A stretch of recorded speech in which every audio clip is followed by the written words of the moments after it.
Father Alcide Lataste was a French priest known for his work with female convicts and ex-prisoners at a time when such work was considered to be quite scandalous.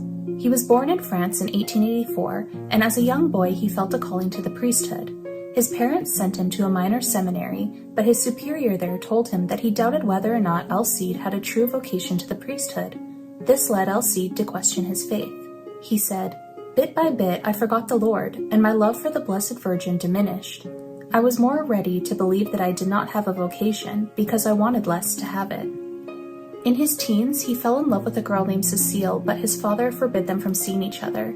Cecile actually died soon after this, right after Alcide's older sister died as well, and these two deaths really led him to deepen his relationship with God and kind of come back to the church, though he still doubted whether or not he had a vocation.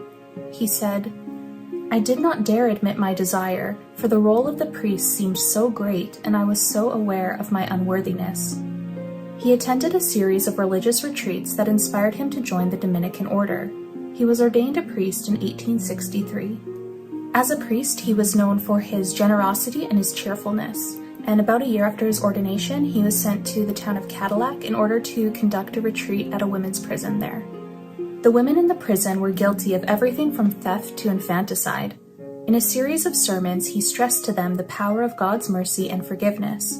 He also spoke to them about the real presence of Christ in the Holy Eucharist, and he was amazed at how fervently the women adored the Blessed Sacrament during adoration. When he came back to the prison for a second retreat, he now only had time for one sermon each day because of the demand for confession.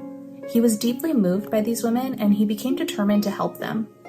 He was very worried about what would happen after their release, so he wrote a pamphlet called Rehabilitated Women, and he sent it to government officials and journalists. He wanted to change public perception of the prisoners. He also announced that he wanted to start an order where women who were released from prison could then choose to enter the religious life, and he called it the Dominican Sisters of Bethany. The idea of a religious order catered towards female criminals caused some scandal at the time, and even earned him some admonishment from some of his fellow Dominicans. He was determined, though, and entrusted the protection of the order to Saint Joseph. He had a particular devotion to Saint Joseph, and even wrote to the Pope offering up his own life if Saint Joseph could be declared the patron of the Universal Church and have his name included in the canon of the Mass. Unfortunately, his life would be a short one. He contracted tuberculosis and died at the age of 36 on March 10, 1868. He sang the Salve Regina as he died. He was beatified in 2012, and his feast day is September 5th. The order that he founded still helps serve women and children around the world today.